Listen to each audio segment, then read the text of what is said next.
Hello दोस्तों, आप लोग कैसे हैं? उम्मीद आप सब बहुत अच्छे से होंगे। और आज जो आप देख रहे होंगे हेडिंग अपोलोनियस थ्योरम, और आपने थंबनेल में भी देखा होगा अपोलोनियस थ्योरम बहुत ही इंपॉर्टेंट थ्योरम है। इसका ज़बरदस्त इस्तेमाल होता है क्वेश्चंस के बीच में, और कई बार तो इसको डायरेक्टली ही इस पर बेस्ड क्वेश्चंस पूछ लिए जाते हैं। तो आज अपोलोनियस थ्योरम के बारे में हम लोग जानेंगे। तो सबसे पहले समझ लीजिए होता क्या है ये थ्योरम।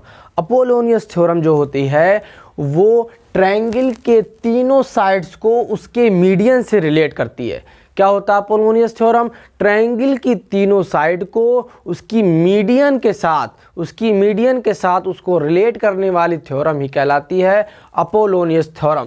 जैसे यहाँ पर हमने ए के सामने की साइड मान ली ए, बी के सामने की साइड मान ली बी, सी के सामने की साइड मान ली सी, और एक मीडियन हमने ड्रा किया। ये मिड पॉइंट है। ये क्या है? Mid point.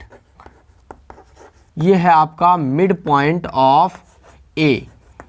ठीक है, मिड पॉइंट ऑफ ए की मिड पॉइंट है, तभी तो ये मीडियन हुआ। और मीडियन की लेंथ हमने मान ली डी। तो ए बी सी और डी में जो रिलेशन होता है, ए बी सी और डी में जो रिलेशन होता है, वही रिलेशन अपोलोनियस थ्योरम कहलाता है। क्या कहलाता है? अपोलोनियस थ्योरम कहलाता है। यानी ट्रायंगल की तीनों साइड्स को उसकी मीडियन के साथ रिलेट करने वाली थ्योरम ही अपोलोनियस थ्योरम कहलाती है। ठीक है, यहाँ तक कोई दिक्कत किसी भी स्टूडेंट को? चलिए अब देखिएगा ये है मिड पॉइंट, तो इसको दो इक्वल पार्ट्स में डिवाइड करेंगे। ठीक है, ये मिड पॉइंट है, तो ये जो है इस पूरी लाइन को ये पॉइंट टू इक्वल पार्ट्स में डिवाइड करेगा। तो हमने दोनों पार्ट्स को m और m नाम दे दिया। ठीक है, अब सपोज करते हैं ये जो एंगल बन रहा है ये थीटा है, ये जो एंगल बन रहा है वो थीटा डैश है। अब पहले आप थ्योरम लिख लीजिएगा। थ्योरम क्या है? थ्योरम पहले आप लिख लीजिए। थ्योरम क्या कहती है वो ज़रा सुनिएगा आप लोग। थ्योरम क्या कहती है वो ज़रा आप सुनिएगा। हमने यहाँ से जो है यहाँ से लाइन ड्रा किया है, यहाँ से इस वर्टेक्स से मिड पॉइंट इस वर्टेक्स से हमने यहाँ पर मीडियन ड्रा किया है। इस वर्टेक्स से हमने ये साइड सामने वाली साइड पर हमने मीडियन को ड्रॉ किया है। ठीक है, तो हम क्या करेंगे कि इनकी दोनों जो आर्म्स हैं इनकी दोनों आर्म्स का जो है बी स्क्वायर प्लस दोनों आर्म्स की स्क्वायर का सम B square plus C square, यानी जहाँ जिस वर्टेक्स से मीडियन डाली जाती है उसकी दोनों जो भुजाएं हैं उनके स्क्वायर का सम करेंगे, यानी B square plus C square, और equals to 2 times of median का स्क्वायर, 2 टाइम्स ऑफ मीडियन यानी D square plus M square. ठीक है, और इसी को आप लोग ऐसे भी लिख सकते हैं, B square plus C square is equals to 2 times of D square plus M को आप क्या लिख सकते हैं? a/2 नहीं लिख सकते हैं। m को आप क्या लिख सकते हैं? a/2, यानी a स्क्वायर बाई 4, यानी ए बी सी डी में रिलेशन ये आपका आ गया। यही आपका क्या है? यही आपका अपोलोनियस थ्योरम है। ये दोनों ही थ्योरम ऊपर नीचे जो दोनों दिख रही हैं, यही दोनों आपकी अपोलोनियस थ्योरम है। ठीक है, अपोलोनियस थ्योरम जो ट्रायंगल की तीनों साइड्स को उसकी मीडियन के साथ रिलेट करती है, वही क्या कहलाती है? Apollonius theorem. ठीक है, अपोलोनियस थ्योरम। अब इसका आप प्रूफ देख लीजिए। प्रूफ इसका आप देखिए, अपोलोनियस थ्योरम का प्रूफ देखिएगा। बड़ी आसानी से आप इसका प्रूफ कर पाएंगे। देखिएगा, पहले इस ट्रायंगल में देखिए ए, अब इनको नाम दे रहे हैं डी। ठीक, इसको नाम दे रहे हैं D. A D B triangle में देखिए, ए डी बी ट्रायंगल में, in triangle A D B triangle ADB में हम लोग लगाएंगे क्या? Cosine rule. क्या लगाएंगे? कोसाइन रूल लगाएंगे। अकॉर्डिंग टू कोसाइन रूल हमने ये एंगल थीटा माना है, तो इसकी सामने वाली साइड क्या है? C। तो C का स्क्वायर इज इक्वल टू क्या हो जाएगा? इसका जिस पे ये एंगल बना है वही दोनों साइड्स, उनकी जो दोनों साइड्स है जिस पे ये एंगल बना हुआ है। ठीक है, यानी equal to D square plus M square.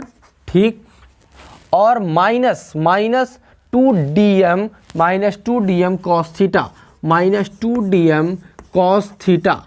यही तो कोसाइन रूल होता है, यही तो कोसाइन रूल होता है, यही तो कोसाइन रूल होता है। यानी एंगल के सामने वाली साइड का स्क्वायर और जिस पे एंगल बना है उन दोनों साइड्स के स्क्वायर का सम -2 टाइम्स उन दोनों के साइड का product into cos of theta.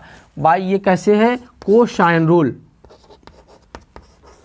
Cosine rule, ठीक है, कोसाइन रूल से। ये इक्वेशन आपकी फर्स्ट हो गई, इक्वेशन फर्स्ट हो गई। अब देखिएगा इन ट्रायंगल, अब इस वाले ट्रायंगल में देखिए ट्रायंगल ADC, ट्रायंगल ADC में एक बार फिर से क्या लगाएंगे? Cosine rule. ट्रायंगल ADC में फिर से लगाएंगे कोसाइन रूल। तो यहाँ पर एंगल के सामने वाली साइड है B, तो B का square is equals to angle की दोनों जो आर्म्स हैं, एंगल की दोनों आर्म्स हैं वो D और M है, तो D square plus M square, ठीक, M square minus 2dm cos theta dash, minus 2dm cos theta dash. और आपको यहाँ पर एक चीज़ दिख रही होगी कि थीटा प्लस थीटा डैश की जो वैल्यू है वो क्या है? 180 डिग्री दिख रही है आपको। तो थीटा डैश की जो वैल्यू हो गई है वो 180 डिग्री माइनस थीटा हो गई है, ठीक है। यानी आप लिख सकते हैं B square is equal to D square plus M square minus 2dm cos 180 degree minus theta.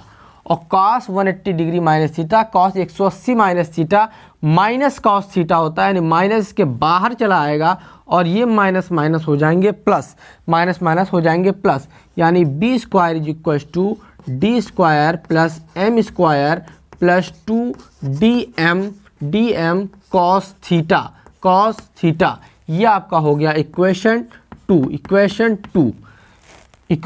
2। अब दोनों इक्वेशन फर्स्ट और इक्वेशन सेकंड को क्या कर देंगे? ऐड यहाँ पे लिख लीजिएगा, ऐड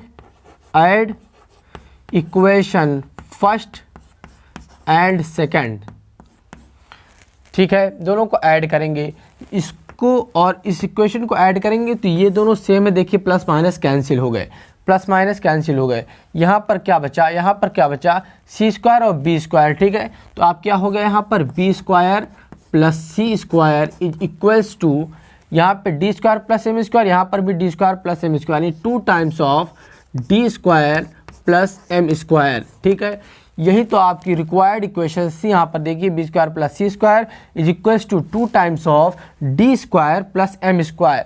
किसी भी स्टूडेंट्स को कोई यहाँ पर प्रॉब्लम है, कोई यहाँ पर दिक्कत है, और इसी इक्वेशन को आप इस फॉर्मेट में भी लिख सकते हैं, m की जहाँ पर a/2 पुट करके, क्योंकि ये है क्या? a/2, ये भी है क्या? a/2, यहाँ से यहाँ तक, यहाँ से यहाँ तक, ठीक है। a/2 रखेंगे तो a स्क्वायर बाई 4 आ जाएगा। सेम चीज़ यहाँ पर भी आप रख लेंगे तो यही इक्वेशन, रिक्वायर्ड इक्वेशन आपकी आ जाएगी।